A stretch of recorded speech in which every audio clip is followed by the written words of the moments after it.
Richard Rosenthal led the congressional hearing, and he was really stern in the opening comments in front of the PGA hierarchy.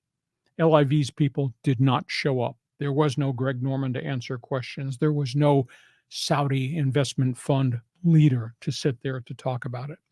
But Rosenthal was just pronounced, but the PGA fought back.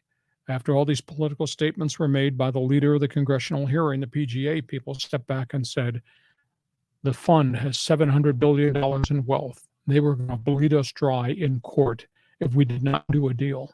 And they were about to have a second wave of stealing our players if they were allowed to continue to play as a separate entity a year from now. The PGA officials said, look what the Saudi fund has already done. What they've done, soccer. They bought Newcastle United. What they've done, they're stealing all types of players to take them to Saudi Arabia on inflated contracts. They own a Formula One racing team. Story this afternoon, MLS has confirmed, soccer has confirmed, they've been approached by the Saudi fund to become a marketing partner. And they're going to pour Saudi money into the MLS. Are they going to take control of MLS soccer? So, Saudi has bought a piece of the Washington Capitals, Washington Wizards NBA franchise. There's a lot of concern that, okay, here comes this blood money, and it's coming in and seeping into all these other sports. NFL has indicated nothing's happened at their front.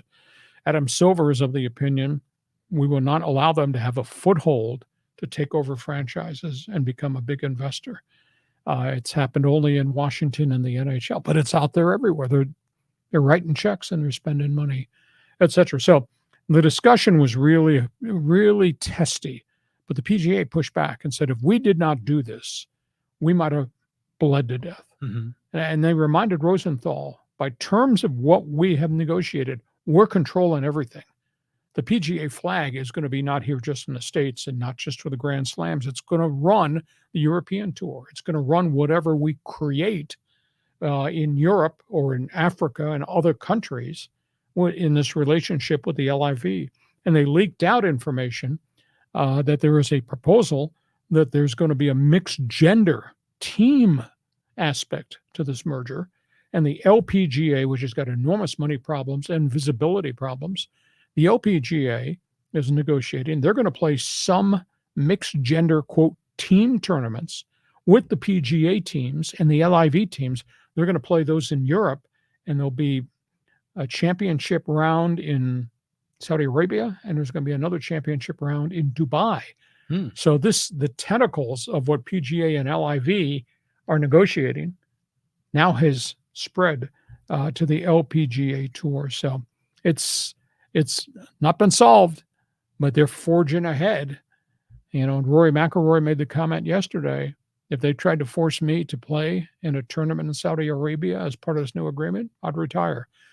Now that's cheap words. I don't know if that's true. It's a lot of money on the table. Exactly. But that's are they going to let women play soccer in Saudi Arabia? Can you imagine that? Well, I'd like to see it, but considering, but now they're talking about this LPGA team tourney proposal against PGA and LIV men's teams. Yeah. Well, it's very interesting how they're talking about mixing all the different genders together.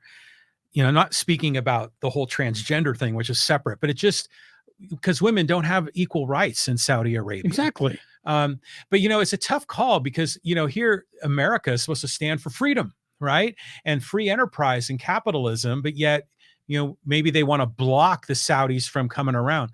I think from a big picture perspective, I would just hope that the culture in Saudi Arabia can change, that they can become, more open, more accepting of equal rights. And I think that would be the pathway out of this. But right now they're not there. And so politicians are going to grandstand and talk about how they don't want to do anything with the Saudis and everything else. But the PGA, they were in a tough spot. They had to do something or it was game over.